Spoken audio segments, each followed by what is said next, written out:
Hello mga katigangers. Back to work. Back to healthy food. Oatmeal na may mayonnaise plus raisin. Meron akong muffin na maliit. Yun. At saka yung walang kamatayan na brewed coffee na walang halong biro. Basta ganyan lang. At saka ito, lagyan na natin ng ng konting pampatamis lang para masaya. Ayan, konti lang. Maliit lang kasi ito eh. Ayan, maliit lang.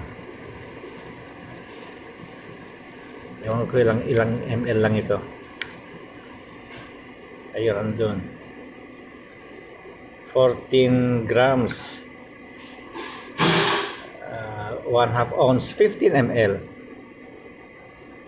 1/2 ounce yung nakalagay yata eh, walang ml kasi.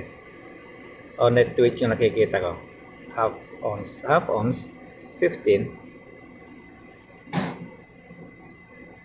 Okay, yun lang, kainan na. Bye bye.